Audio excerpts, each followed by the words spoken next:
बिस्मिल्लाहिर्रहमानिर्रहीम।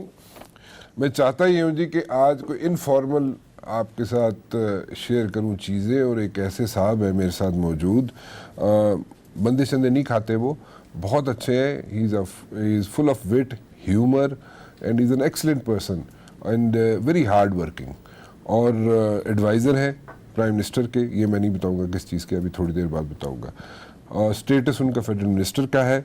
International union for conservation of nature दुनिया की सबसे पुरानी और सबसे बड़ी बॉडी है इन्वायरमेंट की, और उसके ग्लोबल वाइस प्रेसिडेंट भी हैं। इन्वायरमेंट का मैं नाम ले लेता हूँ, समझते आ गई होगी तानू, खैर एनीवेज। और क्लाइमेट चेंज के एडवाइज़र हैं प्राइम मिनिस्टर के, जनाब मलिक अमीन असलम साहब की मैं बात कर रहा हूँ। और इसके साथ साथ एक और फैदर उनकी कैप में है, और वो है जनाब चाइना इको सिविलाइजेशन कॉन्सेप्ट के एडवाइजरी ग्रुप के ऑनरी मेंबर भी हैं। सो बहुत से फ़ायदे हैं उनकी कैब में, और मैं चाहता ही हूँ कि थोड़ा सा इनफॉर्मल गुफ्तगू हो जाए उनके साथ। मलिक साहब, thank you very much for joining me. तो थोड़ा जिहा मैं चाहना है कि तुहानू तुसी लोग ये भी देखण कि तुसी हसदे भी हो, खेडदे भी हो, और ऐ नहीं कि तुसी बड़ा सीरियस स्टिफ फेस लैके बैठते हो। इस तरह नहीं है, ऐसा नहीं है। मैं वो बताना चाहता हूँ लोगों को। तो लेकिन पहले मैं थोड़ी सी ग्रिल कर लूँ आपको कि ना करूँ? बिल्कुल जी, कर लूँ, कर लें। अच्छा देखें, इकॉनमी की बात करें अगर हम, तो इकॉनमी में बड़े सख्त डिसीजन लिए इमरान खान साहब ने, ठीक है, जो कि ना नवाज शरीफ साहब ने लिए, ना पीपल्स पार्टी के दौर में लिए गए, क्योंकि IMF रिपीटेडली कहता रहा कि जनाब डॉक्यूमेंटेशन ऑफ इकॉनमी की तरफ जाए आप, लेकिन उन लोगों ने नहीं लिए। इसलिए नहीं लिए कि इलेक्शन में अगर वो लोग जाते तो वो उनको वोट नहीं पड़ने थे, और वो कम्प्लीटली वॉश आउट हो सकते थे। दे वर वेरी ब्राइट चांसेस कि वो वॉश आउट हो जाते, इसलिए उन्होंने नहीं लिए। खान साहब ने क्यों लिए? FATF की वजह से या? नहीं जी, नहीं, बिल्कुल FATF की वजह से नहीं है। हाँ। और ये ऐसी है कि एक फास्ट मूविंग ट्रेन हो, हाँ, और उस पर आप जोर से ब्रेक लगा दें, हाँ, लेकिन वो ब्रेक इसलिए लगाई है कि उसकी जो डायरेक्शन थी वो टोटली गलत थी। अच्छा। और वो जब तक वो डायरेक्शन ठीक ना हो तो you are headed into a disaster. अच्छा। और ये हमारी इकोनॉमी का भी यही हाल था कि वो चल रही थी एक सिमत में, और बल्कि दौड़ रही थी, लेकिन वो सिमत बिल्कुल गलत थी, और आज नहीं तो कल हमने आगे जाके गड्ढे में गिर जाना था। तो उस पे ब्रेक लगाकर उसको बचाया है इकोनॉमी को, और उसको अब सिमत सही दी है। और ये आपने बिल्कुल सही बात की कि इसमें कई चीज़ें ऐसी जो कि पहले कभी भी नहीं हुई। कभी डॉक्यूमेंटेशन ऑफ इकोनॉमी की बात नहीं की गई, सोचे नहीं गया कभी। शॉपकीपर्स को, बिजनेसमैन को, टैक्सेशन नेट को बढ़ाने की, ये सब लोग क्लेम करते रहे, इम्प्लीमेंटेशन कभी किसी ने हिम्मत नहीं की करने की। तो ये इस हुकूमत का खासा है कि खान साहब ने सिर्फ इस साल का नहीं सोचा, उन्होंने अगले पाकिस्तान के 100 साल का सोचा है कि इसको सही डायरेक्शन में डाला जाए। और अगर एक बार सही डायरेक्शन में ये चल पड़ा तो इस मुल्क में इतना कुछ है, इतनी इसकी इकोनॉमी अपनी स्ट्रॉन्ग है कि ये इसको फिर बाहर भीख मांगने के लिए लोन्स की नहीं जाना पड़ेगा, IMF के दर पे नहीं जाना पड़ेगा। तो ये सोच थी जिसकी वजह से हमने इकोनॉमी को ब्रेक लगा के अब सही सिमत में डाल दिया है, और अब उसके फ्रूट्स आना शुरू हो गए हैं। मैं आपको एग्जांपल देता हूं कि वर्ल्ड बैंक ने अभी 2 हफ्ते पहले रिपोर्ट निकाली है ईज ऑफ डूइंग बिजनेस पे। अब वो उन्होंने कहा है कि Pakistan is the fastest mover in South Asia in terms of improvement, कि जो बेहतरी की तरफ मुल्क जा रहे हैं उनमें पाकिस्तान सबसे आगे निकल रहा है। अच्छा। एशियन डेवलपमेंट बैंक पाकिस्तान के जो यहाँ पर हेड हैं, उन्होंने पॉजिटिव स्टेटमेंट्स दिए हैं। IMF का जो अभी आया हुआ था मिशन, उन्होंने पॉजिटिव स्टेटमेंट्स दिए हैं। वजह यह है कि हमने टैक्स नेट को बढ़ा दिया, टैक्स बेस को बढ़ा दिया है। जहाँ 25 लाख पहले टैक्स पेयर थे, अब 50 लाख हो गए हैं। आपकी जो टैक्सेशन का फोकस है वो लोगों को समझ आ गया कि टैक्स देना पड़ेगा थे। मतलब ए चीज़ समझ आनी बड़ी मुश्किल सी कि पाकिस्तानियों के टैक्स भी देना पड़ेगा, और सो वो चीज़ समझ आ गई लोगों को। अभी आपने देखा ये बिजनेसमैन जो मिले हैं, ये भी अब इनकी बिजनेसेस तो स्लो डाउन हुए हैं, लेकिन अब इनको ये समझ आ रही है कि अब हमने बिजनेस को सही सिमत में, सही डायरेक्शन में चलाना है। हमारी इंपोर्ट्स जो थी वो बहुत ज़्यादा थी लग्जरी आइटम्स की, यहाँ पर चीज़ें भी लोग बाहर से खाते थे, दूध भी बाहर का पीते थे, वो सारा कुछ कम हो गया है। इंपोर्ट्स हमारी नीचे गिर गई हैं, और क्योंकि इंपोर्ट्स इतनी महंगी होगी कि लोग अब कहते हैं पाकिस्तान का दूध पी ली। अब वो कम हो गया, और आपकी जो एक्सपोर्ट थी वो बढ़ गई हैं। एक्सपोर्ट्स के आपके सारे फिगर पॉजिटिव हैं। कौन सी बढ़ी है? आपकी कॉटन, टेक्सटाइल, ये talking Yon, not Yon, dollar terms के अंदर, Okay. डॉलर टर्म्स के अंदर they have gone up. Cotton में हाँ, यान के अंदर आपकी फिनिश प्रोडक्ट्स बेसिकली आपका यान जो है वो बढ़ा है, एक्सपोर्ट्स बढ़ गए, सो पॉजिटिव ट्रेंड्स नजर आ रहे हैं अब इकोनॉमी में। अच्छा। करंट अकाउंट डेफिसिट के जी आपकी जेब में हो, आपके 100 रुपये खर्चा आप 150 का कर रहे हो, तो इकोनॉमी तो नहीं चल सकती, घर भी नहीं चल सकता इस चीज़ से। तो ये इसमें जो वो 50 रुपये का, जिस तरह मैं आपको एग्जांपल जो दिया है कि 50 रुपये का डिफरेंस है, वो कम हो 70% कम हुआ है। अच्छा। अब ये है कि जेब में 100 रुपये तो आपने 110 रुपये पे आप पहुंचे हुए, इंशाल्लाह हम इसको बराबर करेंगे। और जब ये बराबर होगा तो ये आप देखेंगे कि ये मुल्क कितनी जल्दी आगे जाता है। तो ये डायरेक्शन चेंज करना जो है ना, ये बड़ा ज़रूरी था इकोनॉमी की। और ये हमारे प्राइम मिनिस्टर साहब और इस हुकूमत का एक कमिटमेंट थी कि ये एक मुश्किल वक्त में से निकलेंगे और उसमें से निकल कर इंशाल्लाह पाकिस्तान बेहतरी की तरफ जाएगा। अच्छा, एक बड़ी एक अभी हम बात कर रहे थे कुछ दिन पहले, और शाह महमूद कुरैशी साहब कहते हैं कि जी बड़ा लोगों ने सब्र किया है, साल एक ते थोड़ा सा सब्र और कर लें तो चीज़ें ट्रैक पे चढ़ जाएंगी, ट्रैक पे चढ़ गई हैं, उसके ट्रिकल डाउन इफेक्ट्स जो है वो आना शुरू हो जाएंगे। कितना सब्र और कराना है लोगों की बस हो गई है? नहीं सर, इंशाल्लाह लोगों को सब्र जो किया उन्होंने बिल्कुल साथ दिया है, हुकूमत के साथ और अपने लीडर के साथ खड़े रहे हैं। और हमारा इंशाल्लाह पैगाम ये है कि इंशाल्लाह अब अच्छे दिन आएंगे और जिन्होंने सब्र किया उन्होंने मौज भी करावांगे इंशाल्लाह। कदू कराओगे मौज? जल्दी इंशाल्लाह। देखिए, इसमें सबसे इम्पोर्टेंट ये एस्पेक्ट था कि इस सब्र के दौरानिए के अंदर हम उन लोगों का ख़ास ख्याल रखें जो महरूम तबका है, जिनको हुकूमतें पूछती नहीं हैं कभी, जो बर्दाश्त नहीं कर सकते, मतलब जिनके अंदर क़ुव्वत बर्दाश्त नहीं है, सब्र करने की भी बर्दाश्त नहीं है, तो उनके लिए फिर प्राइम मिनिस्टर साहब ने एक स्पेशल फोकस रखा। हमने हेल्थ कार्ड्स दिए यहाँ पर। मुझे अटक का पता है कि वहाँ पर 1 लाख हेल्थ कार्ड दिए हुए। अब वो हेल्थ कार्ड क्या करता है? वो हेल्थ कार्ड जब आपके जेब में आता है तो आप 7.5 लाख रुपए तक का इलाज मुफ्त करा सकते हैं साल के अंदर। लेकिन वो एक मिडिल क्लास या गरीब घराने के लिए बहुत बड़ी हेल्प है, क्योंकि जब बीमारी घर में आ जाती है तो वो उसके पास कोई जरिया नहीं होता कि कहाँ से इनकम पैदा की जाए।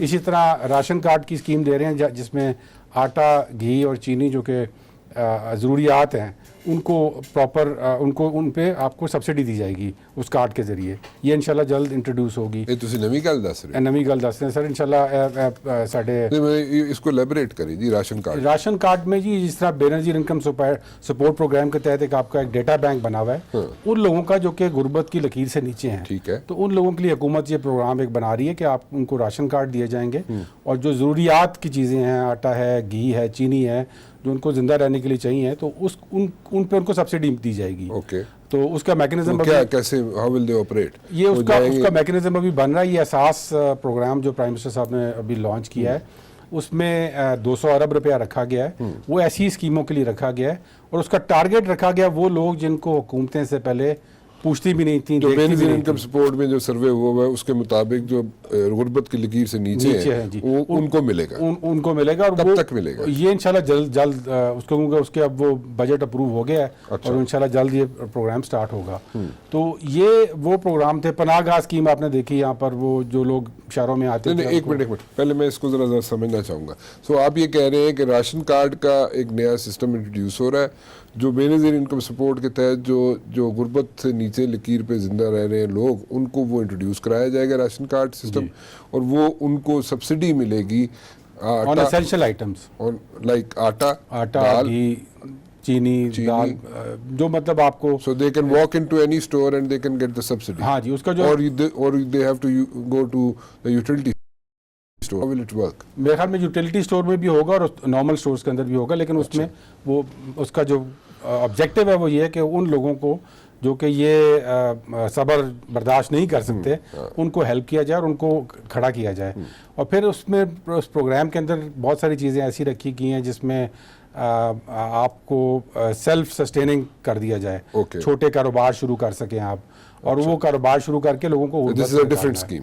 ये उसी मतलब ये this is a different scheme, लेकिन जो एहसास प्रोग्राम की मैं बात कर रहा हूँ, क्योंकि ये पूरी जो प्रोग्राम है ये फोकस्ड है उन लोगों की तरफ जो कि मुश्किल इकोनॉमिक सिचुएशन में बर्दाश्त नहीं कर सकते। तो उनको ना सिर्फ पैरों पे खड़ा करना बल्कि उनको गुर्बत से बाहर निकालना। तो ये भी हुकूमतों ने पहले कभी ओके, सोचा राशन कार्ड भी एहसास स्कीम का नहीं। हिस्सा है। एहसास के अंदर ही होगा। और ये दूसरा जो आप बता रहे हैं कि स्मॉल लोनिंग सिस्टम, मेरे ख्याल प्रॉब्ली स्मॉल लोनिंग सिस्टम की अखुवत एक ऑर्गेनाइजेशन है जो कि ऑलरेडी काफ़ी कर रही है। वो इंटरेस्ट फ्री लोनिंग करते हैं। अच्छा उसको अपस्केल किया जा रहा है। 3 अरब रुपए दिए जाते थे अच्छा as interest free loans to people, उसको अब डबल किया जा रहा है। 6 अरब देंगे अब जी। आप। तो ये लोन कितने से स्टार्ट होता है, कितने अमाउंट से? ये डिफरेंट इसके हैं, between 40,000 a month to about 60-70,000 a month. इसमें देखें ना, एक तरफ डॉक्यूमेंटेशन आपकी होगी, जो टैक्स पेयर्स हैं वो टैक्स देंगे, ठीक है। और वो टैक्स पेयर ऐसे लोगों पे लगाया जाएगा जो कि आप इस मुल्क को ऊपर उठाएंगे। तो ये इंशाल्लाह कॉन्सेप्ट है हमारी इकोनॉमी का, और आप देखेंगे कि ये आगे से चलेगा। ये कब तक शुरू हो सकता है जी? ये तो आप बड़ी डबल अमाउंट बता रहे हैं ना, 3 अरब पहले मिला करते थे, उसको डबल कर दिया। 200 अरब जो है ये आउटले है एहसास प्रोग्राम का, उसके अंदर ये सारी स्कीम्स शामिल हैं। ओके। और इंशाल्लाह ये जब रोल आउट होना शुरू होंगी, कुछ शुरू हो गई हैं। मैं खुद गया था जहाँ पे मैंने लोगों को डिस्ट्रीब्यूट किया, और ताकि उनसे पता लग सके कि वो क्या कर रहे हैं इसके साथ। तो वो इसी तरह बाकी डिस्ट्रिक्ट में भी होगा। हेल्थ कार्ड जो मैंने आपको बताया, वो भी पहली बार हेल्थ इंश्योरेंस स्कीम्स है, वो भी मैं हर यूनियन काउंसिल में खुद गया और जाकर लोगों को दिए, ताकि लोगों का पता लग सके कि वो इससे कितना बेनिफिट कर रहे हैं और किस तरीके से हुकूमत उनका ख्याल कर रही है। दैट्स वेरी इनकरेजिंग जी। अगर ये मेरे ख्याल में जल्द आ जानी चाहिए ये सारी स्कीम। जल्द- राशन जल्द- कार्ड बहुत बड़ी बात है। राशन कार्ड जी बिल्कुल, लोगों को बड़ा इंतजार है इस चीज़ का। हाँ, लोगों को डेफिनेटली। जिसको भी बताया वो दे आर वेटिंग कि जी कब आएगा, ताकि हम ये जो शॉक मिला इकोनॉमी को ये बर्दाश्त कर सकें। लेकिन खुश एक चीज़ पे हैं सब लोग, वो इस चीज़ पे हैं कि जी चोर जो ना सारे डके हैं। इस चीज़ पे सब लोग खुश हैं कि जी जो बड़े बड़े डाकू थे जिन पे कोई सोच भी नहीं सकता था कि हाथ डाला जाएगा। लेकिन एक और भी इशू है ना, आपने हाथ तो डाल दिया, ठीक है, बड़ा वसूली कब होगी? वसूली कदू हाँ, होगी। नहीं अगला सवाल वसूली होएगी भी या नहीं अगला होएगी? सवाल वसूली वाला ही होता है, और वो इंशाल्लाह वसूली इंशाल्लाह होगी। क्योंकि अभी आपने देखा ये कल पिछले हफ्ते ही शायद हुआ है कि जो डिफरेंट क्लासेस होती थी जेल में वो ख़त्म कर दी गई हैं पंजाब में।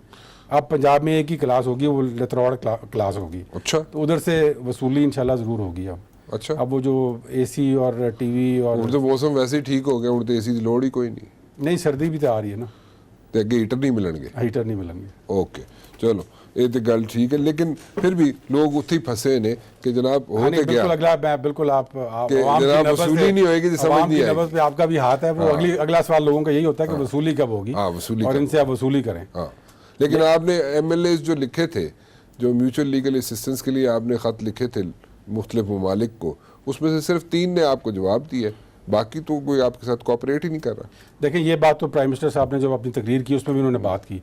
उनका जो मनी लॉन्ड्रिंग प्राइम का मिनिस्टर साहब ने तो एनवायरनमेंट पे भी तकरीर की, एनवायरनमेंट पे भी, क्लाइमेट वो चेंज तो पहला क्लाइमेट point था चेंज उनका। में पहला उनका पॉइंट था, और न्यूयॉर्क में था। बिल्कुल बिल्कुल, और climate change is the main issue जो दुनिया में चल रहा है। लेकिन मनी लॉन्ड्रिंग की भी जो बात की, वो उन्हीं की हिपोक्रेसी को अनवेल करने के लिए बात की, कि उन्होंने बताया But ये it's कि all over, you know, It is all over parallel कि- इकोनॉमी चलती है, ब्लैक इकोनॉमी भी साथ साथ चलाई जाती है। हाँ, बट वो बात हमने तो दुनिया के सामने रखती है कि आप एक तरफ काले धन को सफ़ेद करते हैं और दूसरी तरफ कहते हैं काला धन ख़राब है। दोनों चीज़ें एक साथ नहीं चल सकती।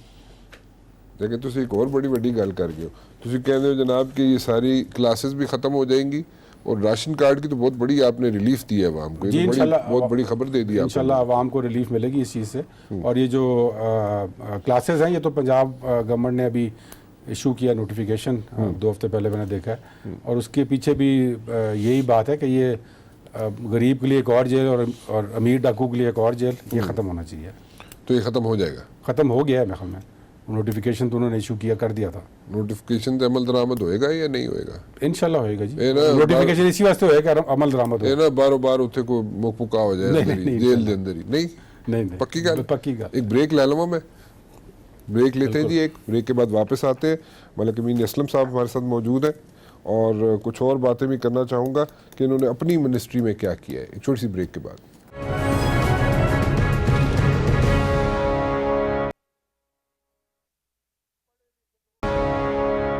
मलिक अमीन असलम साहब मेरे साथ मौजूद हैं जी, और बहुत बड़ी खबर दे रहे हैं और कह रहे हैं जनाब के अनकरीब लोगों को राशन कार्ड इशू किए जाएंगे, और राशन कार्ड के अंदर जो बेसिक चीज़ें हैं जो खाने पीने की हैं, जैसे दालें हैं, चावल है, घी है, और इस तरह की जो 4-5 आइटम्स हैं, उस पर सब्सिडी मिलना शुरू हो जाएगी लोगों को। और कह रहे हैं जनाब कि पिछले अदवार में 3 अरब रिलीफ मिलता था जो लोगों को दिए जाते थे पैसे, और उसमें ही वो लोग अपना छोटा मोटा बिजनेस शुरू कर सकते थे फ्री ऑफ इंटरेस्ट। लेकिन अब इन्होंने वो अमाउंट जो है खुद जो है डबल करवा दी है, प्राइम मिनिस्टर साहब ने वो अमाउंट डबल कर दी है और अब 6 अरब मिलेगा लोगों को। वो रिलीफ ये है कि जनाब वो स्मॉल बिजनेसेस जो है अपनी लाइवलीहुड जो है वो ले सकेंगे, लेकिन फ्री ऑफ इंटरेस्ट उनको वो लोनिंग होगी जी। मलिक साहब, इससे आगे थोड़ा सा चलना चाहूँगा।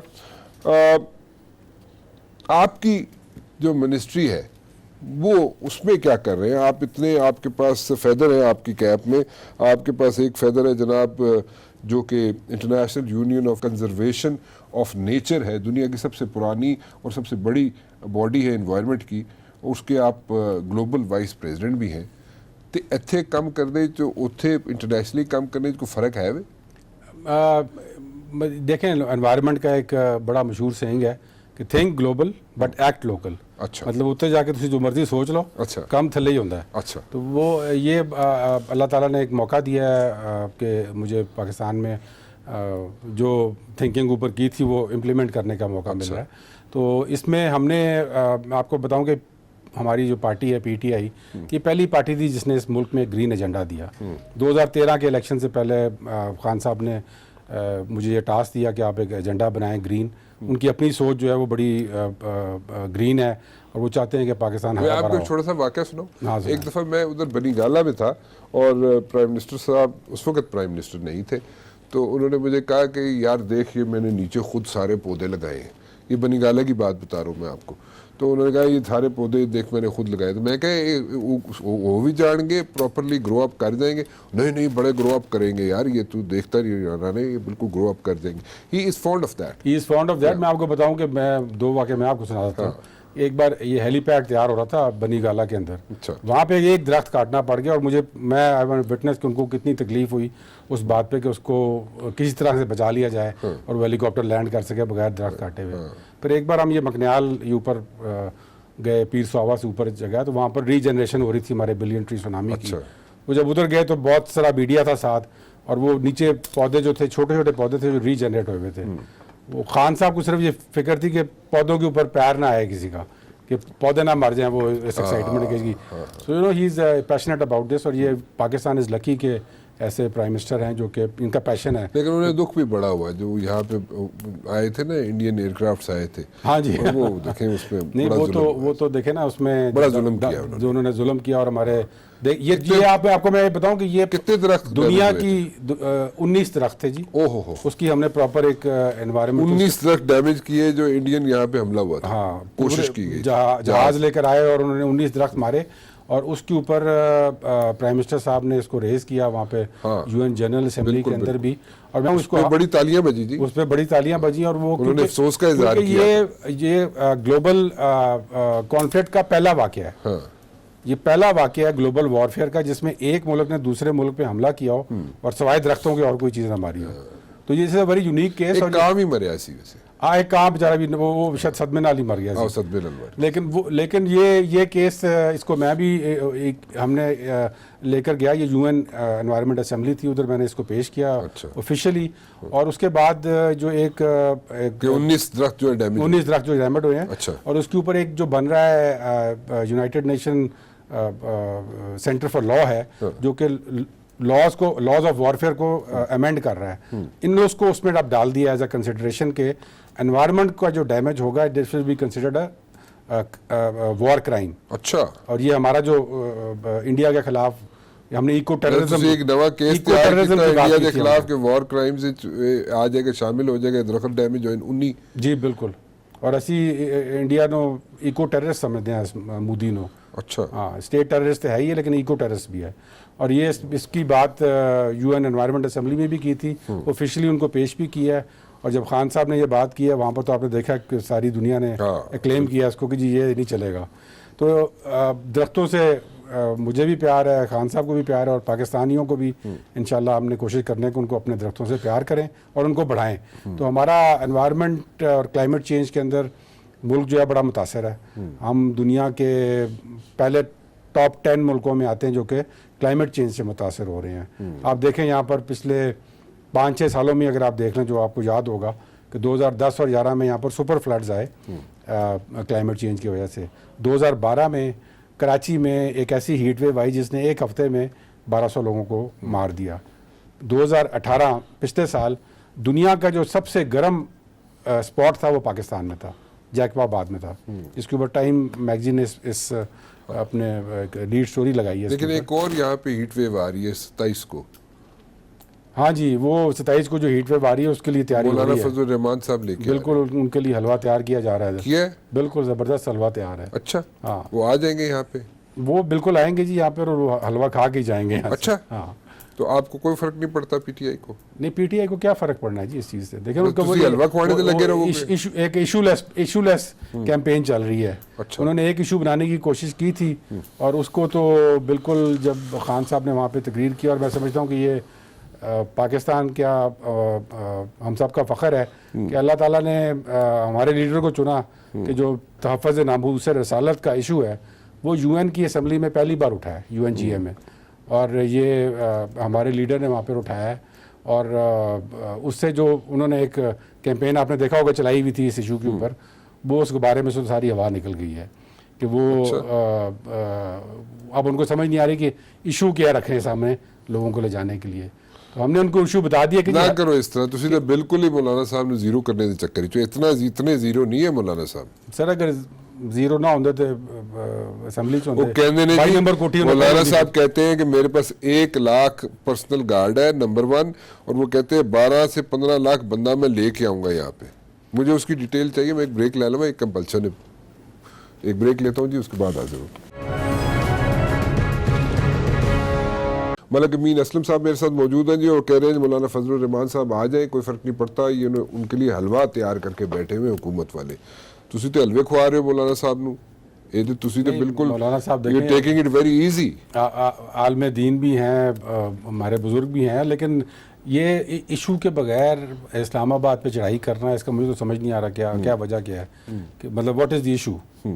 आप लोगों को लेकर आ रहे हैं यहाँ पर, लेकिन इशू कोई नहीं है। मतलब इशू तो वो कह रहे हैं जी गवर्नेंस अच्छी नहीं है, आपकी इकोनॉमी जो है उसमें प्रॉब्लम्स आ गई हैं बड़े गवर्नेंस तो और वो कह रहे हैं जी कि आप लोग मैनेज नहीं कर सकते चीज़ों को, और अवाम को या गवर्नेंस तो हुकूमत को 5 साल का मैंडेट मिला हुआ है। गवर्नेंस अच्छी हो जाएगी, हम मौलाना साहब को दिखा देंगे अच्छी गवर्नेंस करके। अच्छा, तो वो थोड़ा सा सब्र करें। मैं उनको अपोजिशन अपनी पार्टीज भी कह रही हैं कि थोड़ा सा हाथ हौला रखो, थोड़ा सा सब्र कर लो। तो इंशाल्लाह वो सब्र करेंगे तो सब्र का फल मीठा होगा। ऐसी जल्दबाजी में जो करेंगे वो मेरा नहीं ख्याल उसका कोई इम्पैक्ट होगा। पॉलिटिकल सिचुएशन पे भी मैं समझता हूँ कि एक और एक्सपोजर हो जाएगा ऑपोजिशन का उस चीज़ के अंदर। तो यू थिंक के ऑपोजिशन वाले एक पेज पे नहीं है और उनको एक्सपोज हो जाएंगे? वो एक्सपोज हो गए हैं ऑलरेडी, मतलब एक पेज पे नहीं है क्योंकि वो हर कोई एक इरैशनल पेज पे नहीं हो सकता। मौलाना साहब is on an irrational page. अब उस पर वो एक्सपेक्ट करें कि सब साथ भी आ जाएंगे, वो नहीं होगा। और इसमें कोई इशू नहीं है ऐसा जिसके ऊपर वो आ रहे हैं, और वो जो उनके साथ हैं लोग वो तो हैं, उनको लेकर इधर लाने का मुझे नहीं मकसद समझा। ये तो नहीं है इसका मसला, ये तो नहीं है कि इस सारी कैंपेन का ये सारा यहाँ पे शो ऑफ पावर करने का मकसद ये तो नहीं है कि तुसी हाथोला रख दो, अकाउंटेबिलिटी बंद कर दो। शो ऑफ पावर तो का जो टाइम था वो इलेक्शन था। अच्छा, वो शो ऑफ पावर उसमें तो हो नहीं सका। तो अब इधर इस्लामाबाद की गलियों में सड़कों पे आके क्या शो ऑफ पावर हो जाएगा? तो हो सकता है मतलब आप लोगों ने भी 120 दिन गुजारे थे यहाँ पे। देखिए वो इशू और था उस वक्त, एक पनामा लीक से एक बहुत बड़ा आपका एक्सपोजर था जो दुनिया में हो चुका था, और उस पर prime minister of the country was directly इम्प्लिकेटेड in that. तो हमारा एक इशू था कि जी हम you have a valid point, बिल्कुल सही कह रहे हैं। अच्छा, मैं थोड़ी मिनिस्ट्री वाले पास चलना, चलो को 5 पॉइंट आपने रखे हुए, उन पे आप फोकस करके बैठे हुए, कॉन्सेंट्रेट करके बैठे हुए। एक तो वो बता दे, दूसरा मुझे बताए 1 बिलियन दरख्त लग गया भी है तो लग गया तो कितने लग गया है? नहीं सर, ये लगा है बिल्कुल, और जो इसको गिनते रहते थे उनको हमने बताया कि ये लगा है, वेबसाइट पे मौजूद है। और सबसे बड़ी बात यह है कि इसको ग्लोबली इंडोर्स किया गया। वर्ल्ड इकोनॉमिक फोरम 5 वीडियोस बना चुका है इस चीज़ के ऊपर। अच्छा। WWF ने इसको अपनी सर्टिफिकेशन दी है कि जी ये लगे हैं।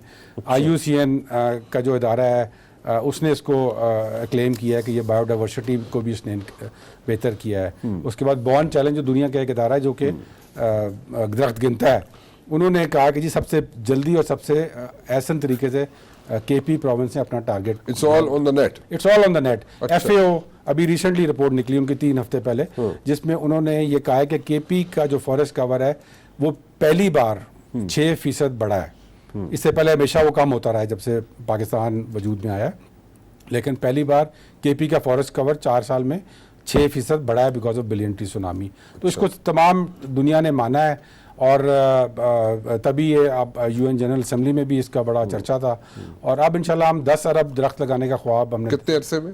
ये इंशाल्लाह जो 4 साल का हमारा टारगेट अभी हमने रखा है वो है 3.2 बिलियन का। 3.2 बिलियन, और उसको हम इंशाल्लाह 2 साल बाद रिवाइज करेंगे। ओके।